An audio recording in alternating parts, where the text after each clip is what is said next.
Hello, and welcome to Mythos and Logos. Here is perhaps the strangest truth in all of Western literature. The king who may never have existed has reigned longer than any monarch who certainly did. For over 1,500 years, Arthur has sat upon his throne in the collective imagination, more permanent than stone, more enduring than any dynasty of flesh and blood, while real kingdoms have risen and fallen into dust. While actual crowns have been melted down and reformed a dozen times over, one king remains forever, at the moment of his greatest glory and his most tragic fall. A warlord who might have been nothing more than a rally cry in the mud of Dark Age. Britain has become more real than most of the documented rulers who followed him. Tonight, we will journey through the layers of legend that transformed a shadowy figure from the collapse of Roman Britain into the once and future king. We will explore how each age has found in Arthur exactly the hero it needed, from medieval knights seeking the perfect model of chivalry to Victorian poets yearning for lost innocence. Our path will wind through Welsh valleys, where the earliest whispers of his name still echo, into French courts where troubadours added romance to British steel, and finally into our own hearts, where something ancient stirs at the mention of Camelot. Before we dive in, I'd be grateful if you could hit the like button and subscribe if you haven't already. Your support truly helps the channel grow, and I appreciate it more than you know. I'm also fascinated by our global community here, so please share in the comments where you're watching from and what time it is there. Close your eyes and let your breathing deepen as we drift together into the bitter decades after Rome's legions abandoned Britain in 410 AD. Feel the cold mist rolling across valleys that no longer echo with Latin commands. Smell the wood smoke from scattered settlements, where Romano-British families huddle behind crumbling walls, listening for Saxon war horns in the darkness. This is a world where civilization is a fading memory, where the great bathhouses stand empty and the straight Roman roads are beginning to crack and buckle. The night is full of terrors, both real and imagined. Painted Picts from the north, savage Saxons from across the Grey Sea, and perhaps worst of all, the gnawing certainty that no help is coming. No more legions will march from Rome. No emperor will restore order. In this twilight between the classical world and the medieval age that would follow, in this darkness where history itself seems to hold its breath, somewhere a warrior is rising. He may be called Arthurius or Arthur, or perhaps he bears a name that history has forgotten entirely, but in the desperate stand he will make against the encroaching dark, in the brief light he kindles before it too is extinguished, lies the seed of something eternal. Part 1. The Historical Shadow. The twilight of Roman Britain. In 410 AD, the Emperor Honorius sent a letter to the cities of Britain that changed everything. The rescript, as historians would later call it, contained a simple message that echoed like a death knell across the diocese. Look to your own defences. After 3.5 centuries of Roman rule, Britannia was on its own. The legions would not return. The transformation was not immediate. Roman Britain did not collapse in a day, but rather underwent a slow dissolution, like a great house gradually stripped of its furnishings. In the decade following Honorius's letter, the municipal councils still met in basilicas built of Roman stone. Latin remained the language of administration, though fewer young men learned to write it properly. The great military highways still carried traffic, though no longer maintained by imperial engineers, and frost and rain began their patient work of destruction. But the wolves were already at the door. From across the North Sea came the Saxons, Angles, and Jutes, not yet in the great invasions that would transform Britain, but in steadily increasing raids. They came in long ships with shallow drafts, slipping up rivers to strike at settlements that had forgotten the art of war. The Picts pressed down from beyond Hadrian's Wall, that great stone barrier now defended by militias rather than legions. From the west came Irish raiders, taking slaves and gold from coastal communities that had once thought themselves protected by imperial power. You are a Romano-British aristocrat in 425 AD, and your world is unravelling thread by thread. Your grandfather spoke of visiting Rome itself, of seeing the Colosseum and the Forums. Your father maintained the villa in the old style, with hypocaust, heating, and mosaic floors depicting Neptune and his dolphins. But you have melted down the family's silver dining service to pay Germanic mercenaries to guard your lands. You have watched the nearby town of Corinium empty as families flee to hill forts that have not been used since before Caesar landed. When you try to write to your cousin in Gaul, you realise you no longer know if the roads are safe enough to carry letters, or if there is anyone left who remembers how to deliver them. Into this vacuum of power stepped men, whose names are mostly lost to us. They called themselves by various titles. Dux Bellorum, war leader, comes Britanniarum, Count of the Britons, or simply king of whatever territory they could hold. Some claimed continuity with Rome, styling themselves as legitimate authorities, maintaining imperial tradition. Others embraced older identities, Celtic titles, and customs that Rome had never quite managed to erase. The stage was set for heroes, tyrants, and something in between. The stage was set for Arthur, the name that echoes through time. The name Arthur appears like a ghost in the margins of early medieval texts, never quite solid enough to grasp, never quite insubstantial enough to dismiss. Linguists trace it to the Latin Artorius, possibly derived from an obscure Roman family name, though some argue for Celtic origins, through the Welsh word arth, meaning bear. The Romans had a military commander named Lucius Artorius Castus, who served in Britain in the late 100s AD, leading auxiliary cavalry against northern tribes. Could memories of this historical figure have survived 3 centuries to inspire later legends? The evidence is tantalizing, but inconclusive. What we can say with certainty is that the name begins appearing with suspicious frequency in the late 500s and early 600s AD. Suddenly, noble families across Wales, Scotland, and Ireland are naming their sons Arthur, as if the name carries some special power or prestige. The medieval Welsh collection of genealogies and tales known as the Mabinogion mentions an Arthur, though not yet a king. The ancient Welsh poem We God a Dyn, possibly composed around 600 AD, contains a telling line about a warrior who glutted black ravens on the rampart of the stronghold, though he was no Arthur. The phrasing suggests Arthur was already a byword for military excellence, a standard against which other warriors were measured.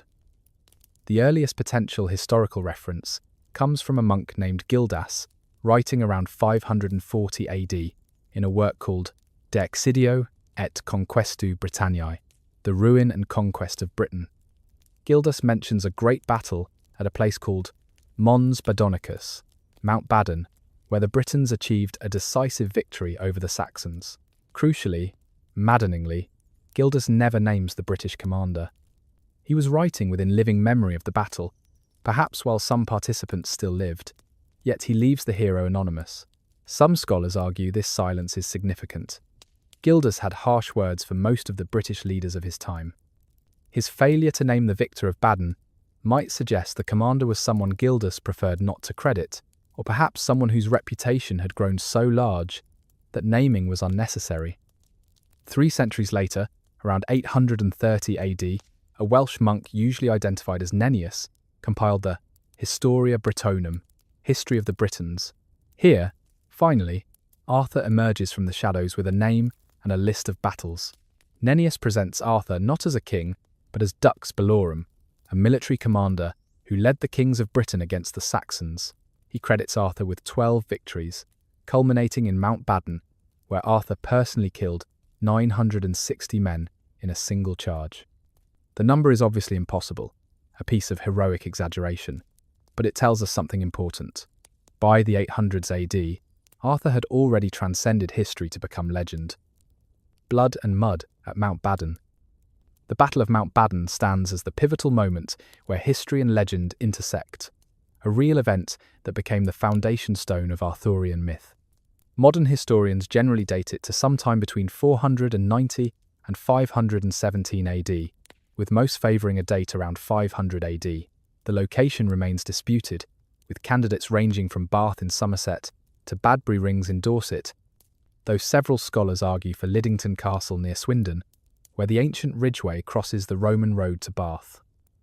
According to Gildas, the battle represented the last great victory of the Britons against the Saxon advance, ushering in a generation of relative peace. Archaeological evidence supports this claim. The expansion of Anglo-Saxon cemeteries and settlements shows a marked pause in the early 500s AD, suggesting the Saxon advance was indeed checked for perhaps 40 years. Something significant happened around the year 500 AD that halted what had seemed an inexorable conquest. Imagine the scene as dawn breaks over the hill fort. The Saxon forces, confident after years of victories, have besieged the British position. They are veterans of countless raids, armed with their distinctive spears and round shields, their leaders wearing mail shirts, looted from Roman armories or won in battle. The British defenders are a mixture of what remains of Rome and what survived before Rome. Men in tattered imperial armour, standing beside warriors dressed in Celtic fashion, Christian prayers mixing with older invocations. The mist of morning clings to the valleys below, and ravens already gather, knowing what morning will bring. Nennius tells us Arthur carried the image of the Virgin Mary on his shoulders, though this might be a confusion with the Welsh word for shoulder and shield. The detail speaks to the complex religious landscape of post-Roman Britain, where Christianity existed alongside older beliefs, where a war leader might invoke both Christ and more ancient protections. When the battle was joined, it would have been brutal close combat, the kind of fighting that leaves archaeological traces in the form of blade-notched bones and broken weapons. The Saxon charge up the slopes would have met British defenders with every advantage of position. Spears thrust down from above carry more force than those thrust upward. Defenders can rain stones and arrows on attackers who must use their shields for climbing as much as protection. As the day wore on and Saxon bodies piled at the ramparts, momentum would have shifted. Perhaps there was a cavalry charge, though true heavy cavalry was rare in this period. Perhaps it was simply the moment when attacking will broke against defending desperation. The Saxons fled, and they did not return for a generation. In that pause, in that breathing space won by blood and determination, British culture experienced what historians call the Arthurian peace. Poetry was composed, stories were told, and the commander, who had won that precious time, began his transformation from man to myth. We do not know if his name was truly Arthur, but someone held the line at Badon. Someone gave the dying light of Roman Britain one last moment to shine before the darkness closed in again. That someone became Arthur, and Arthur became eternal. Part 2. The Birth of Myth. The boy who would be king. Between the shadow of a possible historical Arthur and the shining figure of medieval romance lies a transformation as profound as any metamorphosis in classical mythology. The warrior who might have fought at Mount Badon around 500 AD bears almost no resemblance to the boy who would pull a sword from a stone in the imagination of the 1100s.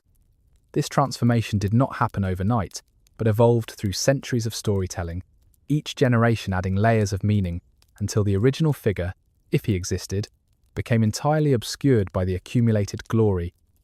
The sword in the stone first appears in Robert de Boron's Merlin, written around 1200 AD. Here, we find the scene that would define Arthur for centuries to come. A mysterious sword embedded in an anvil atop a stone, bearing an inscription that reads, "Whoso pulleth out this sword from this stone, an anvil is rightwise king born of all England." The political theology embedded in this image would have been immediately clear to medieval audiences. This was divine election made visible, the hand of God choosing a king in a manner that brooked no argument from ambitious nobles or questioning priests. Consider the genius of this narrative innovation. The historical Arthur, if he existed, would have claimed authority through military might, holding together a coalition of British kingdoms through strength and success in battle. But the Arthur of romance required a different kind of legitimacy, one that spoke to medieval concerns about rightful rule and divine sanction. The sword in the stone answered questions that the Dark Age warlord never needed to address. Why should this man rule rather than another? Because heaven itself had chosen him. Merlin enters the story as the architect of this divine plan, though his own origins reach back to a Welsh figure called Mordred, a wild man of the woods driven mad by battle, gifted with prophecy.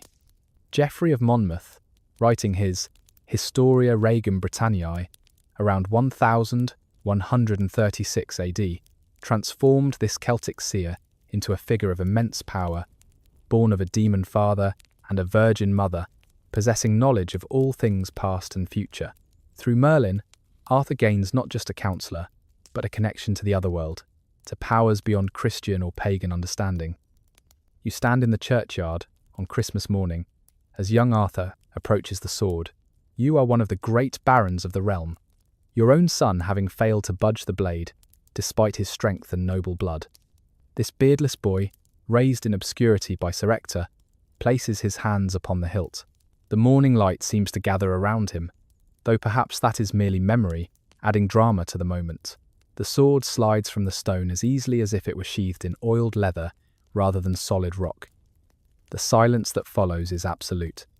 Some of you will challenge him, demand he repeat the feat, argue that trickery must be involved. But in your heart, you already know, the age of might-making right is ending. The age of divine kingship has begun. Camelot rising from the mists. Camelot does not appear in the earliest Arthurian texts. The name first emerges in Chrétien de Troyes' romance, Lancelot, the Knight of the Cart, composed around 1177 AD. In a single line, almost casual in its introduction, Chrétien places Arthur's court at Camelot, and a legend within a legend is born. The absence of Camelot from earlier traditions is telling.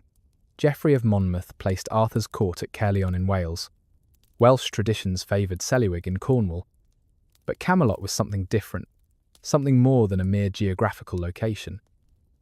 The search for the historical Camelot has consumed archaeologists and enthusiasts for centuries. Cadbury Castle in Somerset emerged as a favourite candidate when excavations in the 1960s revealed it had been massively refortified around 500 AD, precisely the period of the historical Arthur. The site commands views across the Somerset levels, and local tradition had long called it Camelot. Winchester, where Henry III installed a massive round table that still hangs in the Great Hall, pressed its own claim. Caerleon, with its impressive Roman ruins, offered continuity with Geoffrey's account. But perhaps the search for a real Camelot misses the point entirely. Camelot functions in medieval romance, not as a place, but as an ideal, a perfection that exists outside normal geography and perhaps outside normal time. The French romances describe it in terms that shimmer between reality and dream. Towers that seem to touch the sky, walls that gleam white in all weather, gardens where it is always May. The very name carries a musical quality, absent from the harsh Celtic syllables of actual Dark Age strongholds. Camelot sounds like bells ringing, like water over stones, like something remembered from a beautiful dream. The economic reality of such a court would have been impossible in the 500s AD. The Camelot of romance hosts hundreds of knights, maintains a permanent household of thousands, stages elaborate tournaments, and feasts that last for days.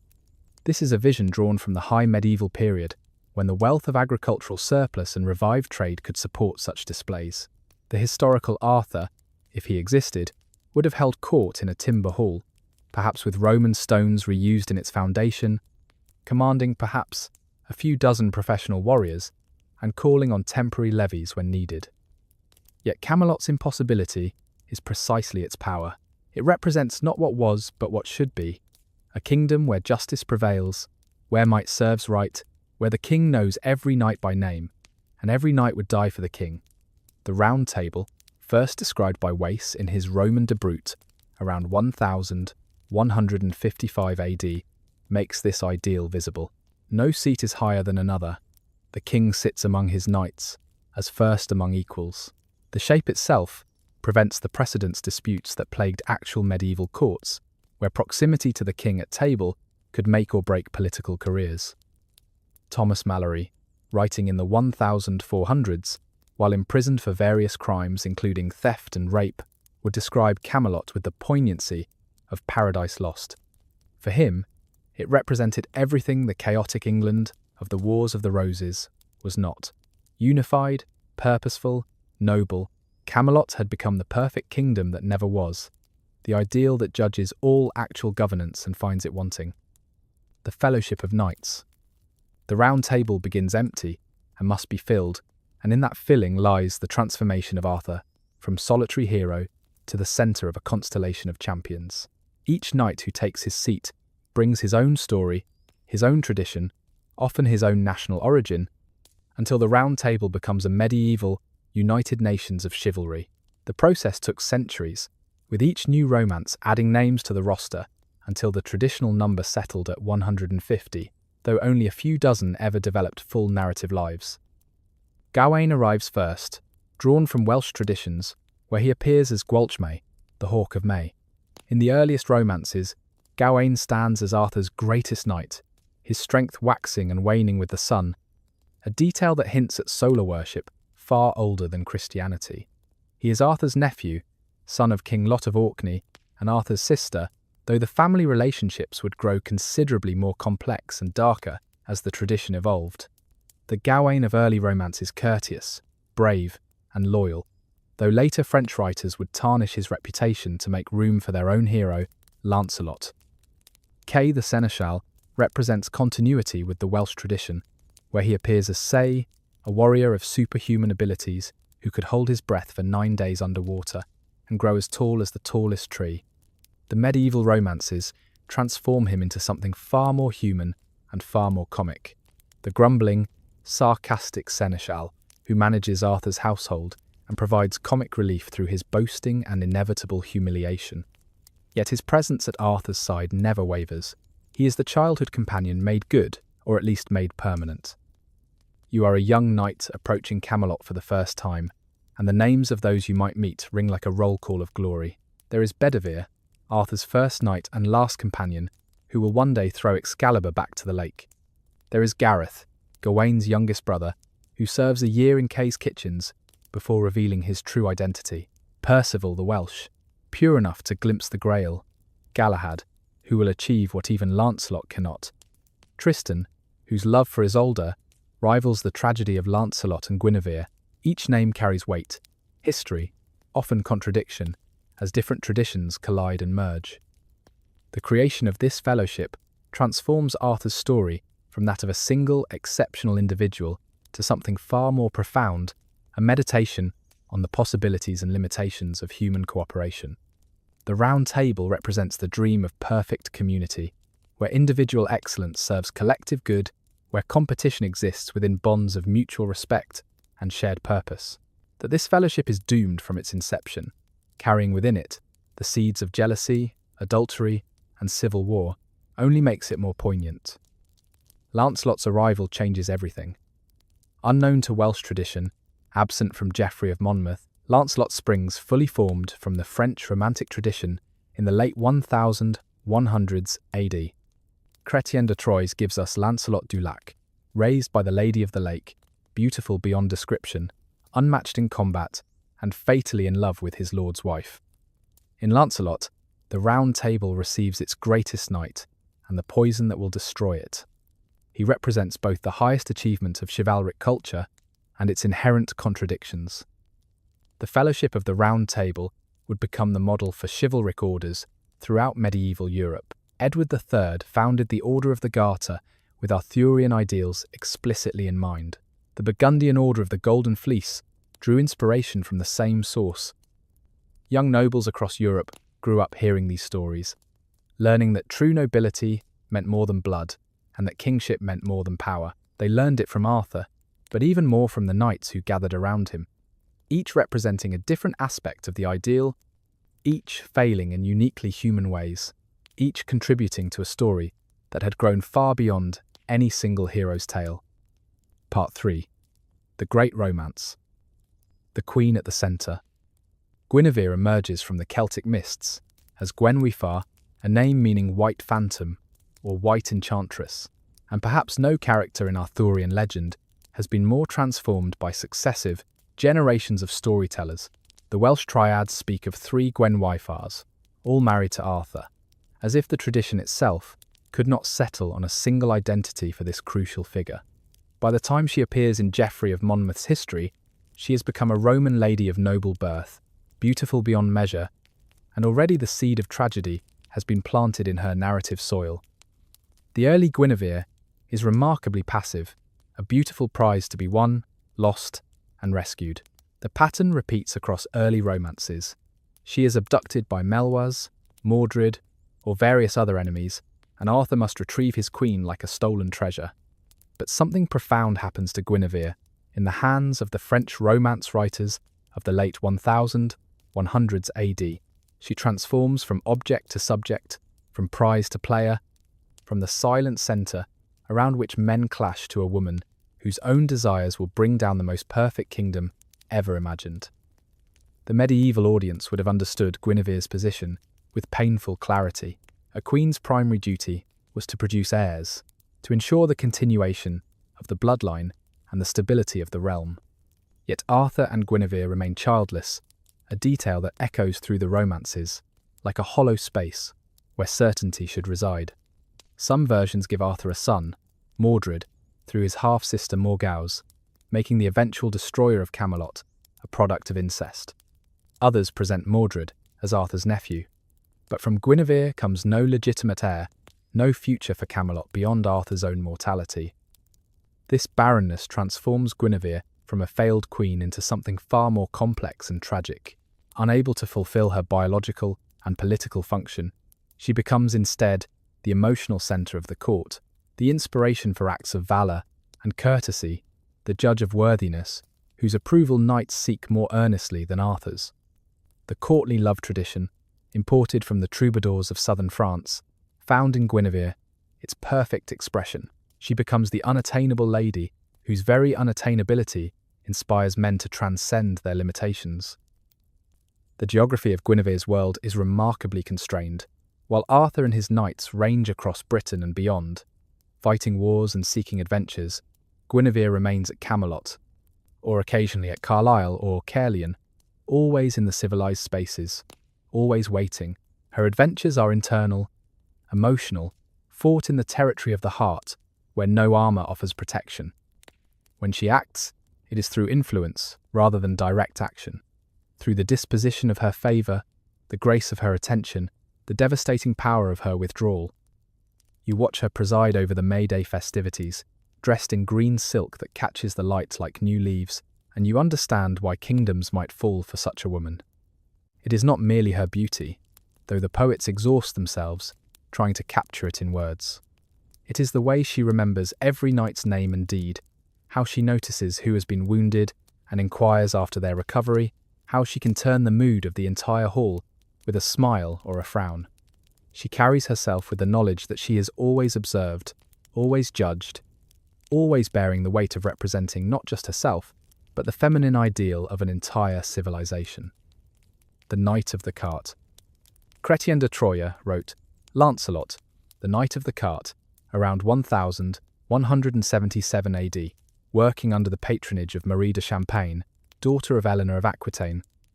This detail matters immensely, for both women were champions of the courtly love tradition that would transform Lancelot and Guinevere's adultery from sin to sacrament, from betrayal to the highest expression of noble feeling. The romance begins with an act that should destroy a knight's reputation forever. Lancelot climbs into a cart. In medieval society, carts were for criminals being taken to execution. For a knight to ride in one meant social death, complete loss of honour, yet Lancelot hesitates only for 2 steps before climbing aboard, because the cart will take him toward Guinevere, who has been abducted by Meleagant. Those 2 steps of hesitation will haunt him. When he finally reaches Guinevere, she refuses to speak to him, not because he rode in the cart, but because he hesitated those 2 steps before doing so. Love, true love, should admit no hesitation, no calculation, no concern for worldly reputation. The French romance tradition transforms Lancelot into something unprecedented in Arthurian legend, a knight whose prowess stems not from divine election or magical gifts, but from love itself. His strength waxes when he thinks of Guinevere, wanes when distracted from her. In one remarkable scene, he finds a comb with strands of her golden hair, and falls into such a reverie that he nearly faints from his horse. This is not the brutal warrior culture of the historical Dark Ages, but the refined emotional athletics of the high medieval court. Chrétien never finished the romance, claiming he found the subject matter distasteful, though this might have been diplomatic cover, given his patron's enthusiasm for the material. The completion by Godefroy de Lagny adds further adventures, but cannot resolve the central problem. Lancelot's perfection as a knight stems from his imperfection as a vassal. His love for Guinevere makes him the best knight in the world, while simultaneously making him a traitor to the best king in the world. The sword bridge episode encapsulates this paradox perfectly. To reach Guinevere in her captivity, Lancelot must cross a bridge made of a single sword blade, sharp as winter wind, stretched across a roaring chasm. He removes his gauntlets and boots to better grip the blade, crossing on hands and knees, leaving blood with every movement. The physical agony is described in detail, flesh parting, bones visible, yet Lancelot feels nothing but joy, because each painful inch brings him closer to Guinevere. Love transforms torture into ecstasy, dishonor into glory, betrayal into truth. Medieval theologians would have recognized this as a perversion of Christian martyrdom, suffering for earthly love rather than divine, yet the romance presents it without irony or condemnation. Marie de Champagne's court, like her mother Eleanor's, believed that true love could only exist outside marriage, that the feudal arrangement of married life, with its property transfers and political alliances, left no room for the voluntary surrender of the heart. Lancelot and Guinevere's love was not a failure of the system, but its perfect expression, a truth that made the system itself a lie. The quest for the sacred cup. The Grail enters Arthurian legend like light through a stained glass window, transforming everything it touches into something luminous and strange. The first Grail romance, Chrétien de Troyes, unfinished Perceval, the story of the Grail, written around 1190 AD, presents not the chalice of later tradition, but a mysterious serving dish, a Graal, containing a single mass wafer that sustains the wounded fisher king. Chrétien died before explaining what he meant by this image, leaving future writers to pour their own meanings into this vessel of infinite possibility. Robert de Boron, writing perhaps a decade later, makes the crucial connection that would define the Grail for all subsequent tradition. His Grail is the cup of the Last Supper, used by Joseph of Arimathea to catch Christ's blood at the crucifixion, brought to Britain and hidden away, waiting for the perfect night to find it and heal the wasteland that Britain has become. With this innovation, the Arthurian world suddenly acquires a vertical dimension, reaching not just across geography, but up toward heaven. The Grail quest transforms the Round Table from a military to a spiritual fellowship, though most of its members will fail utterly to make this transition. When the Grail appears at Camelot in what becomes known as the Pentecost of the Grail, floating through the hall covered in white samite, filling the air with perfect fragrance, and providing each knight with the food he most desires, they all swear to pursue it. Gawain makes the vow first, impetuously, and the others follow, but Arthur weeps because he knows this quest will destroy his fellowship. Unlike battles against Saxons or rescue missions for queens, the Grail quest cannot be achieved through prowess or courage. It demands purity, and the Round Table is built on compromise with human nature. You ride through a forest that seems to have no end and no beginning, where paths appear and disappear according to laws that have nothing to do with geography. You have been riding for months, possibly years. Time moves differently in the Grail quest. Sometimes you meet hermits who explain the symbolic meaning of your adventures, how the Black Knight you fought represents your own pride, how the bridge you could not cross signifies your lack of faith. Sometimes you meet other knights from the Round Table, haggard and lost, driven half-mad by visions they cannot understand. You begin to realize that the quest is not about finding something outside yourself, but about transforming something within. Perceval, the Welsh innocent, comes close. He reaches the Grail castle, sees the procession with the bleeding lance and the Grail itself, but fails to ask the crucial question that would heal the Fisher King and restore the wasteland. His failure stems from courtesy, from having been taught not to ask too many questions, and this painful irony runs through the Grail tradition. The social virtues that make civilization possible become obstacles to spiritual achievement. Galahad succeeds where all others fail, but Galahad is barely human. Virgin-born, literally conceived to achieve the Grail, he moves through the romances like a force of nature rather than a character. He sits in the Siege Perilous, the dangerous seat at the Round Table that kills anyone unworthy. He pulls a sword from a stone in a deliberate echo of Arthur, establishing himself as the spiritual successor to the earthly king. He achieves the Grail and is immediately assumed into heaven, too pure for this world, His success is thus also a kind of failure, proving that the Grail exists beyond human reach. The Grail quest reveals the fault line running through the heart of medieval civilization, the impossible attempt to reconcile Germanic warrior culture with Christian spirituality, to serve both Caesar and God, to perfect the world while transcending it. The Round Table's greatest adventure becomes its dissolution. Those who survive return diminished, having glimpsed a glory that makes all earthly achievements seem hollow, Camelot continues, but its golden age has passed. The quest for perfection has revealed the perfection of failure, and in that revelation lies both the end of Arthur's kingdom and its eternal beginning. Part 4. The Long Shadow. The matter of Britain. Geoffrey of Monmouth sits in Oxford around 1136 AD, surrounded by the manuscripts of the new Norman elite, and performs one of the most audacious acts of literary invention in European history.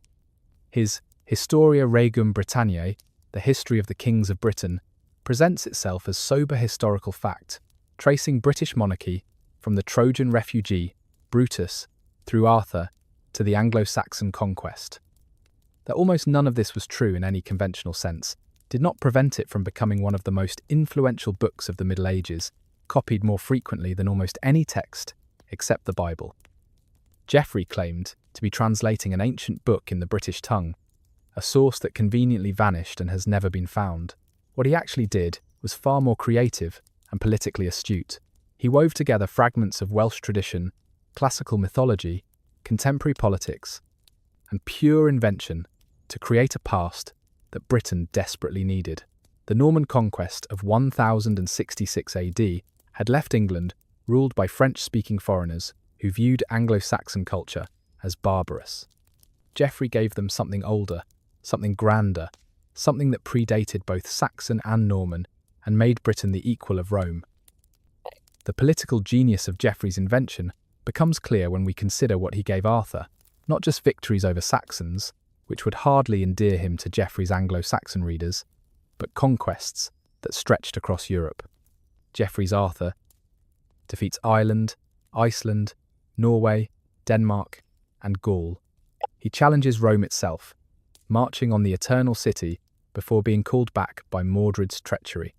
This was wish fulfillment on a national scale, projecting the dreams of a conquered island onto a fictional past where Britain had been the conqueror.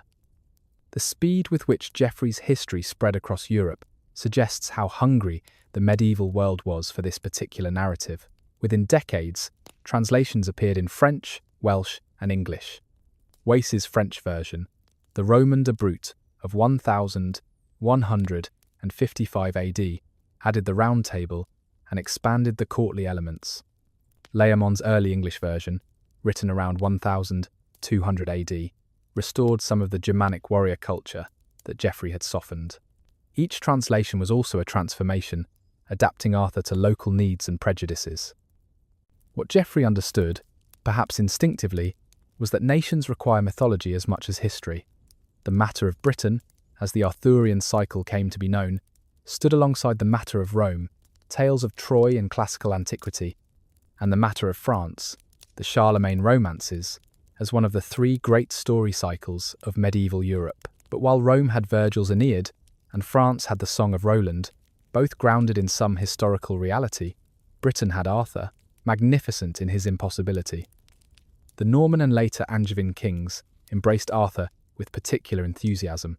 Henry II arranged the discovery of Arthur's tomb at Glastonbury Abbey in 1191 AD, conveniently finding evidence that Arthur was dead and therefore not about to return to challenge Norman rule. Edward I carried what he claimed was Arthur's crown in his Welsh campaigns, appropriating Welsh resistance mythology for English conquest. The political utility of a safely dead hero who had conquered vast territories proved irresistible to monarchs with their own imperial ambitions. Avalon's embrace. Death comes to Arthur in as many ways as there are versions of his story, but the ending that has conquered all others places him not in a grave, but in Avalon, the island of apples, neither dead nor alive but waiting. This suspension between states, this refusal of finality, transforms Arthur from a historical figure who lived and died into something far more powerful, an eternal possibility, a promise that what was lost might be recovered, that the golden age might come again. The concept of Avalon appears first in Geoffrey of Monmouth's Vita Merlini, written around 1150 AD, where it is called the Fortunate Isle, ruled by 9 sisters, led by Morgan, later to become Morgan le Fay. Here, the mortally wounded Arthur is taken after the Battle of Camelot to be healed of his grievous wounds. Geoffrey is careful with his language. Arthur is taken for healing, not burial. The door between death and life remains open, if only by a crack, and through that crack flows centuries of hope. You stand on the shores of the lake as the boat approaches through the mist. 3 queens are aboard, or perhaps 9, the tradition varies, all dressed in black, their faces hidden by veils. Arthur lies at your feet, the great king reduced to torn flesh and rattling breath. Mordred's spear, or sword, or poisoned blade, the weapon changes with the telling, has done its work. The realm is broken, the round table scattered, the dream of Camelot dying with its king. Yet as the women lift him with impossible gentleness into the boat, as they push off from the shore and disappear into mist that seems to swallow sound itself, you find yourself unable to believe this is an ending. The boat moves without oars or sail. The mist parts before it and closes behind. This is not how death usually comes. This is something else, something that denies the finality that even kings must face. Glastonbury Abbey seized upon the Avalon legend with the desperation of an institution facing financial ruin. After a devastating fire in 1184 AD, the monks needed funds for rebuilding and found them in Arthur. In 1191 AD, they announced the discovery of his tomb, complete with a lead cross inscribed, "Here lies, buried the famous King Arthur, in the island of Avalon." The timing was suspiciously convenient, the discovery financially miraculous. Visitors flocked to see the tomb, bringing donations. Kings came to pay homage, bringing greater donations still. The monks claim to have found 2 bodies, Arthur and Guinevere, in a hollow oak coffin, buried 16 feet deep. Giraldus Cambrensis, a contemporary chronicler, reports seeing Arthur's bones, noting they were of unusual size, his shin bone 3 fingers longer than an ordinary man's. A lock of Guinevere's golden hair was supposedly still intact and beautiful until a monk touched it, and it crumbled to dust, a detail too perfect in its metaphorical weight to be entirely believed. What Glastonbury offered was closure, an ending, proof that Arthur was safely dead and would not return to trouble the Norman regime. But mythology proved stronger than politics. Even with a tomb to visit, even with bones to venerate, the story of Arthur's return would not die. The Welsh had a word for it, hireth, the longing for something that perhaps never was but should have been. Arthur in Avalon embodied this perfectly, the once and future king, waiting in an island that exists somewhere between geography and dream. The promise embedded in this suspension has proven infinitely adaptable. In times of plague, invasion, civil war, economic collapse, the idea that Arthur waits, ready to return when Britain's need is greatest, offers comfort that transcends reason. During the dark days of 1940, when invasion seemed imminent, the legend experienced a revival. Arthur was not dead. He waited. He would come if truly needed. That he never has come only proves the need has never been quite great enough. The crisis never quite final enough. The promise remains intact because it remains untested. The sword returns to the lake. Excalibur's journey from Arthur's hand back to the waters from which it came provides the perfect ending to a story that refuses to end.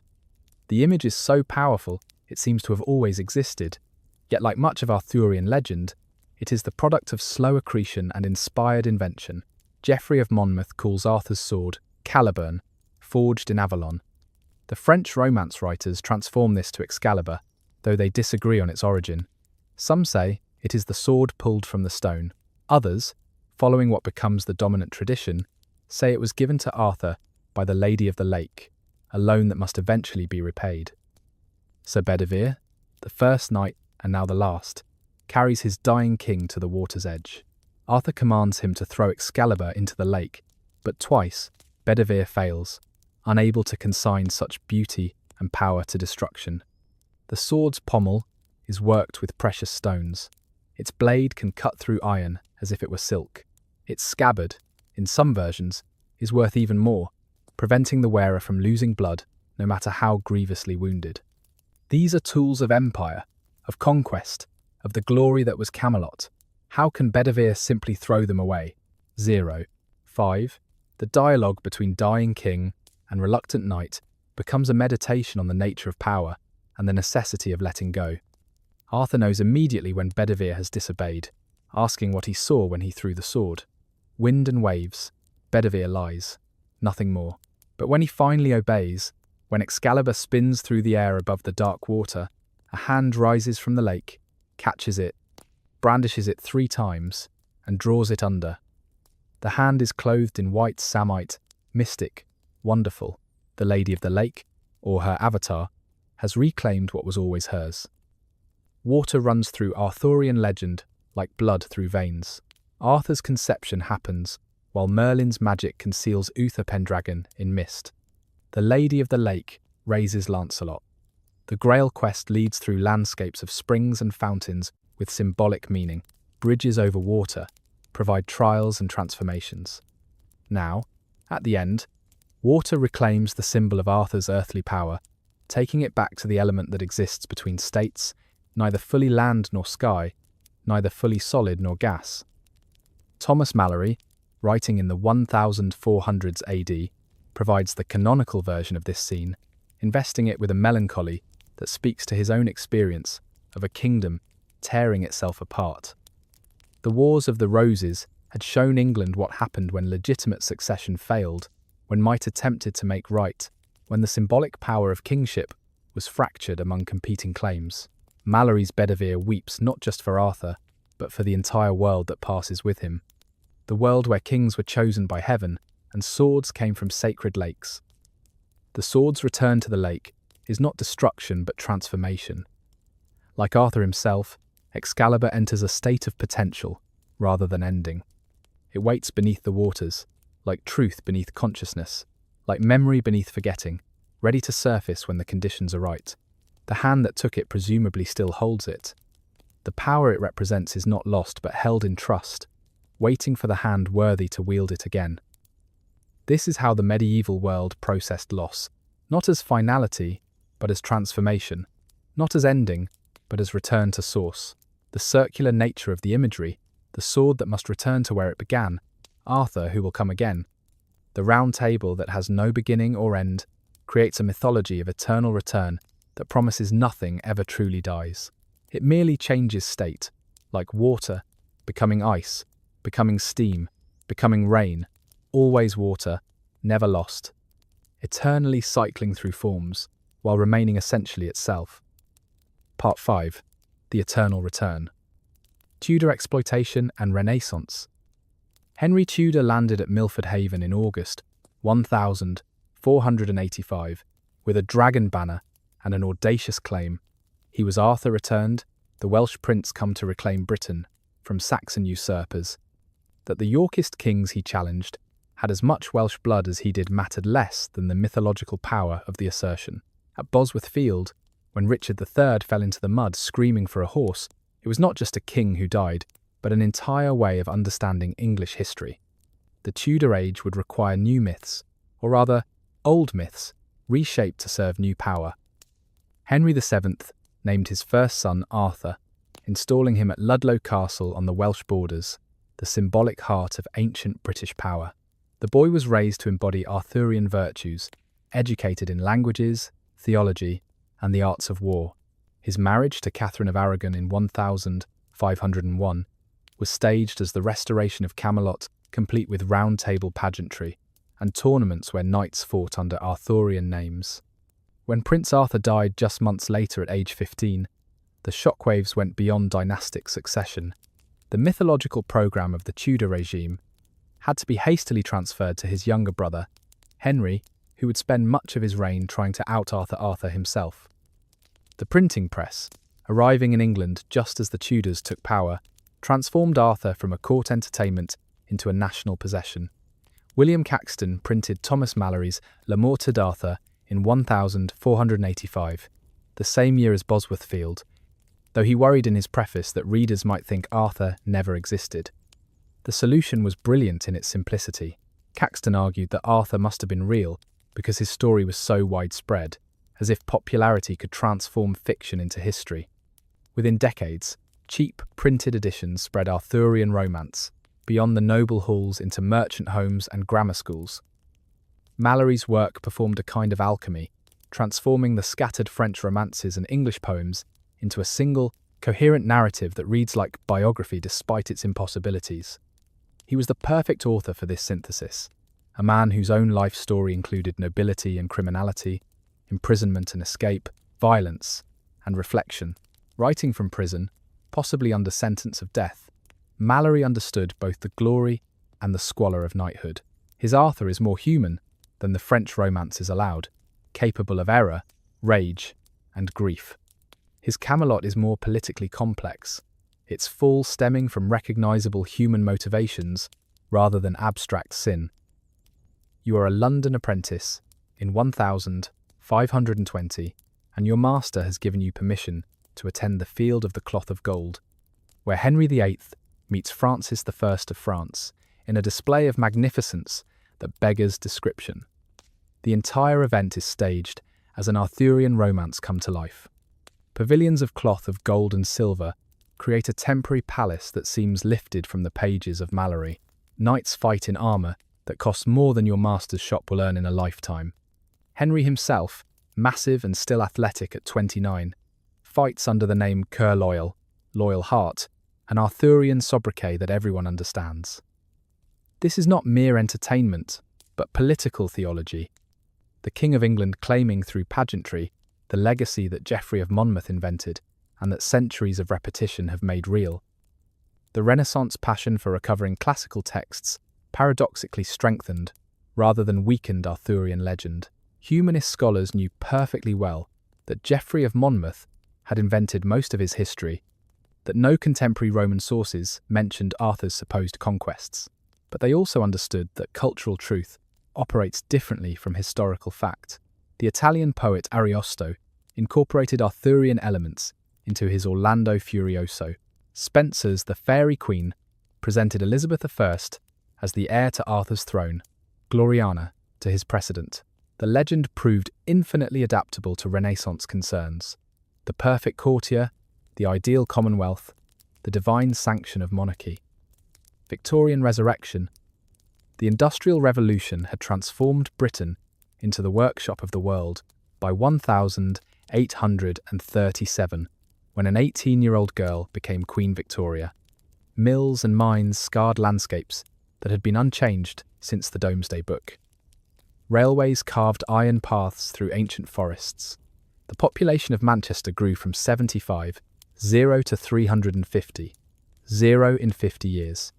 In this world of steam and steel, of progress that seemed to accelerate daily, Arthur returned with unexpected force, offering not escape from modernity, but a way to understand and perhaps humanize it. Alfred, Lord Tennyson, began publishing his Idylls of the King in 1859, eventually expanding it into 12 books that retold the Arthurian cycle for an age that had lost its certainties. Tennyson's Arthur is explicitly Prince Albert, Victoria's beloved consort, the perfect gentleman attempting to civilize a barbarous world through moral example. His Camelot is a Victorian ideal, all duty and propriety, where passion becomes the enemy of order. The Lady of Shalott, weaving in her tower, cursed to see the world only through mirrors, becomes the perfect metaphor for the Victorian woman, creating beauty while denied direct experience of life. The pre-Raphaelite brotherhood, found in Arthurian legend, the antithesis of industrial ugliness. Dante Gabriel Rossetti, William Morris, and Edward Burne-Jones painted and repainted scenes from Malory, rendering them in jewelled colours that seem to glow with medieval intensity. Their Guineveres have the heavy-lidded sensuality that Victorian propriety officially denied but privately obsessed over. Their knights are beautiful rather than martial, androgynous angels in armour that would collapse at the first blow. This was not historical reconstruction, but emotional archaeology. excavating feelings that modern life had supposedly transcended. William Morris went further, attempting to live the Arthurian dream. His home, Red House, was built as a medieval hall where he and his friends could play at being knights and ladies. He established workshops where craftsmen would create beautiful objects by hand, rejecting the industrial processes that produced cheap goods for the masses. His defense of Guinevere reimagined the queen's adultery as a blow for freedom against suffocating social convention. The medieval past became a critique of the industrial present, Arthur's world, a rebuke to the world of factories and slums. Prince Albert himself embraced the Arthurian revival, commissioning the decoration of the Queen's robing room at Westminster, with frescoes depicting Arthurian virtues. When he died in 1861, Victoria's grief took on Arthurian dimensions. She became a figure from romance, the Queen in eternal mourning, waiting to rejoin her perfect knight. The Albert Memorial, that extraordinary Gothic pile in Kensington Gardens, includes Arthurian figures among its celebrations of Albert's virtues. The medieval had become the measure of the modern. You walk through the Great Hall at Winchester in 1873, where the massive round table, painted with the Tudor rose and the names of Arthur's knights, has just been restored and rehung. Around you, tourists from Birmingham and Leeds, their clothes still carrying the smell of coal smoke and machine oil, gaze up at this relic of an imagined past. They have come on one of Thomas Cook's new package tours, taking advantage of the bank holiday that Parliament has recently instituted. Their children, educated in the new board schools, can read the names of the knights for themselves: Lancelot, Gawain, Galahad, the legend that the Normans used to claim legitimacy, that the Tudors used to justify dynasty, now belongs to the people themselves, offering not political authority, but something else, a dream of nobility that transcends social class. The once and future screen. Thomas Edison's kinetoscope flickered to life in 1891, and by 1904, Arthur was already there, fighting in a short film called Parsifal, based on Wagner's opera. The new medium of cinema proved perfectly suited to Arthurian legend, both trafficking in dreams, both creating worlds that seem more real than reality, despite their obvious artificiality. Every generation since has reimagined Arthur through the lens of its particular anxieties and desires, the once and future king, proving endlessly adaptable to changing screens and evolving special effects. The 1953 Knights of the Round Table presented Arthur's court in MGM Technicolor splendor, Robert Taylor's Lancelot embodying 1950s American masculinity transported to medieval England. This was Arthur as post-war propaganda, Camelot as the free world standing against barbarism, the Round Table as NATO in armour. The following year, Prince Valiant brought Hal Foster's comic strip to CinemaScope life, the widescreen perfect for showing massed knights charging across Welsh valleys, standing in for English fields. These films offered pure escapism, Arthur without ambiguity, heroism without irony. John Boorman's Excalibur in 1981 restored the darkness that Hollywood had laundered from the legend. His Arthur, played by Nigel Terry, ages from golden youth to grey exhaustion. His Camelot rises from mud and returns to mud. The armour is authentic enough that actors regularly passed out from heat exhaustion. Blood spurts in slow motion. The sex is explicit. Uther's rape of Igraine while wearing full armour, intercut with the dying Cornwall's death throes. This was Arthur, for the post-Vietnam generation, glory and horror, inseparable, myth and mud, equally present. Disney's The Sword in the Stone, from 1963, had already shown how animation could transform Arthurian legend into something simultaneously faithful and completely reimagined. Their Arthur is a skinny boy called Wart. Their Merlin is an absent-minded professor who has travelled backward from the future. The transformation sequences, where Merlin turns Arthur into various animals to teach him lessons, use animation's freedom from physical limitation to visualise the story's magical elements in ways live action still cannot match. Television found in Arthur the perfect property for long-form storytelling. The BBC's Merlin ran for 5 seasons from 2008 to 2012, reimagining the legend for a young adult audience raised on Harry Potter. Their Camelot is deliberately multicultural, their Guinevere is black, their magic is persecuted rather than accepted. The show understands that each generation must create its own Arthur, must find in the legend mirrors for contemporary concerns. Game of Thrones, while not explicitly Arthurian, mines the same narrative veins: the struggle for a throne, the conflict between honour and pragmatism, the question of legitimate rule, in a world where dragons are real and magic works. The digital age has democratised Arthurian legend in ways Caxton could never have imagined. Video games let players become Arthur or his knights, making choices that affect the story's outcome. Online fanfiction explores relationships and possibilities that medieval romance could never acknowledge. The legend has escaped from professional storytellers to become truly common property, endlessly remixed, reimagined, and restored. On YouTube, historians debate the evidence for a historical Arthur, while enthusiasts recreate medieval combat techniques. On Twitter, people argue about which film version best captures the real Arthur, as if a fiction could have an authentic form. Each new technology seems to make Arthur more present, rather than more distant. Virtual reality promises to let us sit at the round table ourselves. Artificial intelligence might generate infinite variations on the legend, each tailored to individual preferences. Yet something essential remains constant through all these transformations. The story of a good king who failed, of a perfect kingdom that fell, of a hero who will return but never does, continues to move us. We still need Arthur, perhaps more than ever, as the world grows more complex and the possibility of simple heroism seems more remote. The once and future king remains forever. Once and future, forever approaching but never arriving, forever dying but never dead. Part 6. The Deepest Truths. The King. Beneath the King.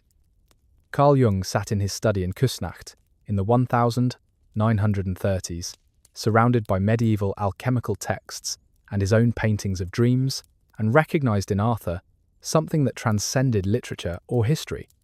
Here was what he would call an archetype, a pattern embedded in the collective unconscious of Western civilization, recurring because it expressed something essential about the human psyche's organization of meaning. Arthur was not just a character in a story, but a constellation of psychological necessities, the king archetype in its purest form, forever establishing order from chaos, forever failing, forever promising to return. The psychological Arthur exists in layers, each one deeper and more universal than the last. On the surface, he is the ego ideal, the perfect self we imagine we could become, if only circumstances allowed. He pulls the sword from the stone that we know we could pull if given the chance. He rules with the justice we would dispense if we had power. He fails through the betrayal of others, not through his own weakness, allowing us to maintain our idealized self-image even in defeat.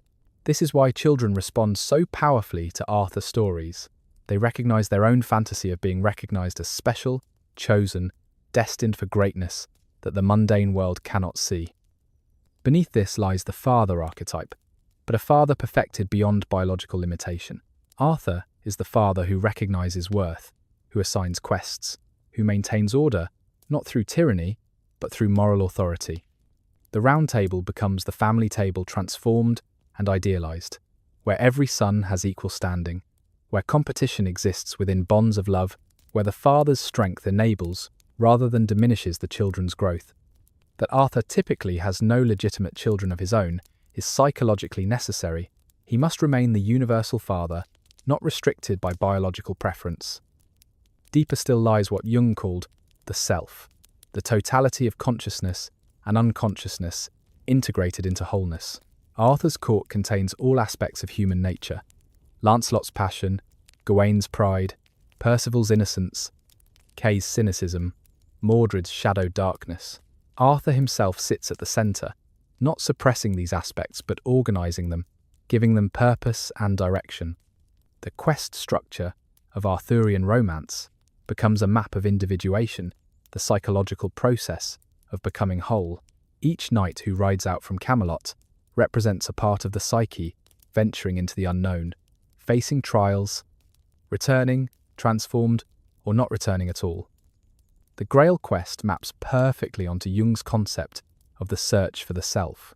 The Grail is always your own deepest nature, hidden, protected by guardians and tests, achievable only through transformation rather than conquest. That most knights fail. The Grail quest reflects psychological reality. Most of us never achieve full individuation, never integrate our shadow, never reconcile our opposites. We remain fragmented, seeking outside ourselves what can only be found within.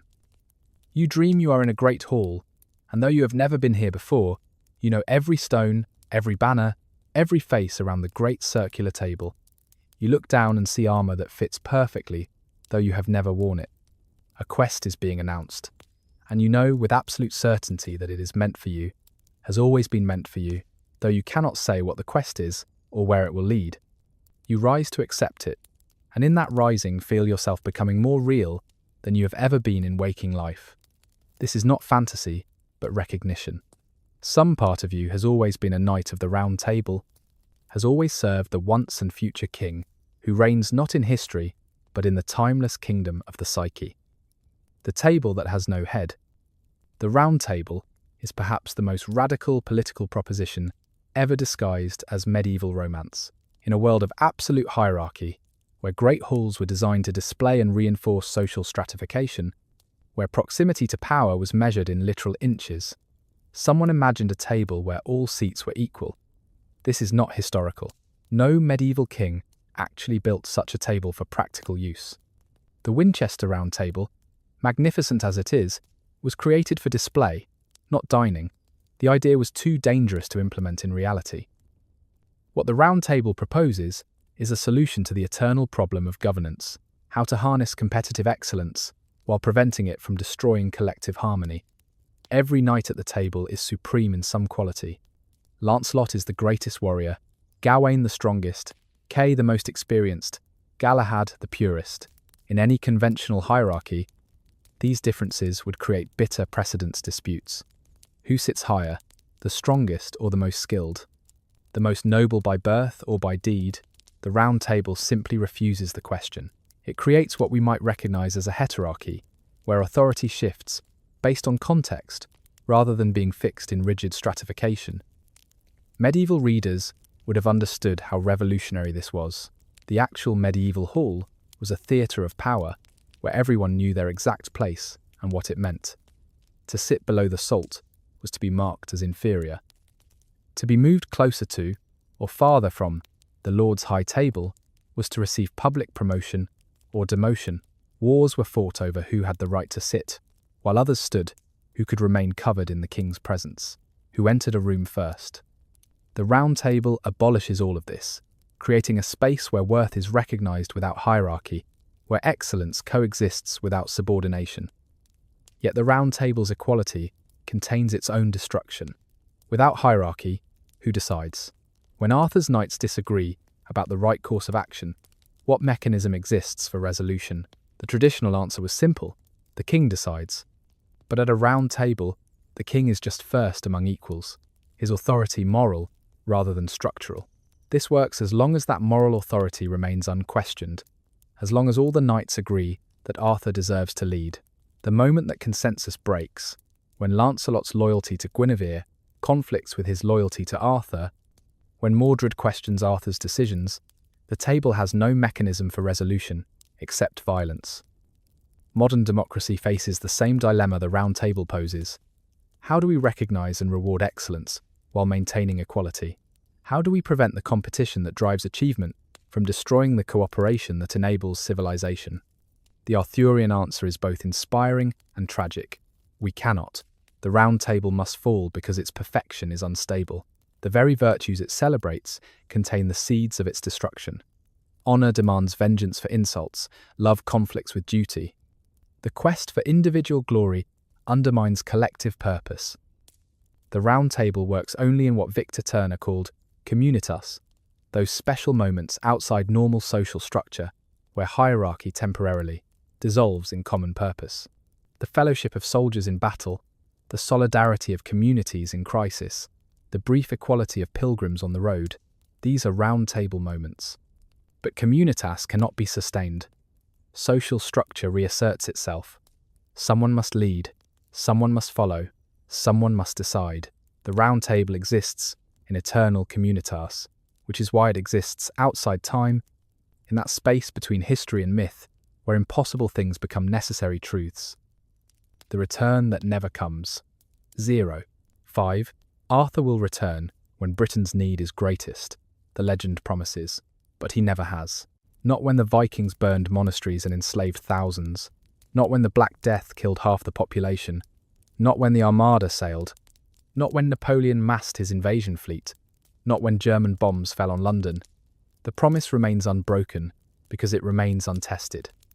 There is always, apparently, a greater need yet to come, a darker hour that will finally summon the once and future king from his sleep in Avalon. This eternal deferment transforms Arthur into something more powerful than any historical king could be. He becomes pure potential, forever approaching but never arriving, like tomorrow itself. The psychological necessity of this incompletion cannot be overstated. A returned Arthur would be just another king, fallible, aging, eventually dying again. An Arthur forever about to return remains perfect, untouched by the compromises and failures that flesh demands. He is the promise that however dark things become, rescue exists, even if we never quite deserve it. The pattern reaches deep into human mythology. The hidden king who will return is a near, universal archetype. Frederick Barbarossa, sleeping under the Kyffhäuser mountain. Ogier, the Dane waiting in Kronborg Castle. King Sebastian of Portugal, lost in the mists but promised to return. These are secular versions of religious messianism, the promised one who will restore the golden age, make right what has gone wrong, establish the kingdom of justice that history has never quite managed to achieve. Arthur is perhaps the most successful of these figures because his story is richest, his failure most human, his promise most carefully indefinite. You stand on Glastonbury Tor as the sun sets on an autumn evening, the mists beginning to rise from the Somerset levels below. This is one of the places where Avalon is said to be, though it is also nowhere, or everywhere, or in a dimension perpendicular to ordinary space. The wind carries the smell of apples from nearby orchards. Avalon means Apple Island, and for a moment you can almost see it, the boat carrying the wounded king, the queens in black, the shore that exists between life and death. You know it is fantasy, projection, wish fulfillment. You also know that knowing this changes nothing. The longing remains, the hierath, the homesickness for a place you have never been, the grief for a king who never was. The promise of return serves a function beyond comfort. It judges the present against an impossible standard and finds it wanting. Every actual government fails compared to Camelot. Every leader falls short of Arthur. Every achievement pales beside the Round Table. This is not cynicism, but idealism, inverted. By promising a perfection that never arrives, the legend maintains the possibility that perfection could exist. It prevents us from settling for the mediocre by insisting the ideal is not impossible, merely postponed. In our age of ecological crisis, democratic failure, and technological disruption, the promised return resonates with new urgency. We need Arthur more than ever. Not the warlord who might have fought at Mount Badon, but the idea of leadership that serves rather than exploits, of power that enables rather than oppresses, of a community where excellence and equality coexist. That we cannot have these things, that human nature and social reality make them impossible, matters less than that we continue to want them. The wanting itself shapes us, makes us better than we would be without it. The return that never comes is thus not a failure, but the legend's greatest gift. It keeps the future open, prevents despair from becoming total, insists that transformation remains possible. Arthur sleeps in Avalon, which is to say he sleeps in us, in that part of our consciousness that refuses to accept that what is must always be. Every generation rediscovers him, reimagines him, calls for him. He never comes, but in the calling we discover something of what he represents already exists, has always existed, waiting not in some mystical island, but in the human capacity to imagine, and therefore to create the better world that never quite arrives, but never quite disappears. When history becomes immortal. So we return to the paradox with which we began, though perhaps we understand it differently now. The king who may never have existed has indeed reigned longer than any monarch who certainly did, not through conquest or dynasty, but through something more permanent than stone, more enduring than bloodlines. Arthur's throne is built not in any earthly castle, but in the architecture of consciousness itself, in that place where history transforms into myth, and myth reveals itself as the deepest form of truth. We have traced his evolution from a possible Dark Age warrior, holding back Saxon advances, to a psychological necessity that holds back despair itself, from a battle commander who might have won at Mountbatten, to an eternal principle that wins every time someone chooses honour over advantage, service over self, hope over surrender. Walk through the English language itself, and you will find Arthur's fingerprints everywhere. We speak of chivalry without thinking of chevaliers. French horsemen, whose code of conduct was retrofitted onto a British king. We describe noble failures as quixotic, forgetting that Cervantes was parodying Arthurian romance. When we say someone has met their Waterloo, we echo the older phrase of meeting one's Mordred. The word quest carries grail, echoes whether we hear them or not. Even romance itself, meaning both love story and impossible dream, flows directly from those medieval writers who transformed a warrior's chronicle into something that could break hearts across 8 centuries. The physical traces are subtler, but perhaps more moving for their ordinariness. In the Somerset Levels, farmers still call a certain formation Arthur's Bridge. There are 2 hills near Edinburgh called Arthur's Seat and Arthur's Oven. Scattered across Britain are Arthur's Stones, Arthur's Caves, Arthur's Wells, as if the landscape itself refuses to forget, or rather refuses to stop imagining. The Winchester Round Table still hangs in its great hall, repainted and regilded across centuries but never replaced, too powerful a symbol to discard, even when everyone knows it dates only from the 1200s AD, 700 years too late to have felt Arthur's touch.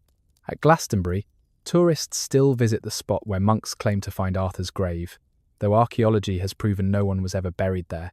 The absence of evidence becomes its own form of evidence, proof that some truths transcend mere facts. It's been an honour to share these stories from the past with you tonight, to walk together through the twilight between history and legend, to witness how human need can transform a shadowy figure from the collapse of Rome into an eternal principle of hope. Thank you for joining me in this exploration of how stories become more real than reality, how the kings we imagine matter more than the kings who were, how the kingdom that never was teaches us more about governance than all the kingdoms that rose and fell and left only ruins behind. May your dreams be filled with gentle stories from the past.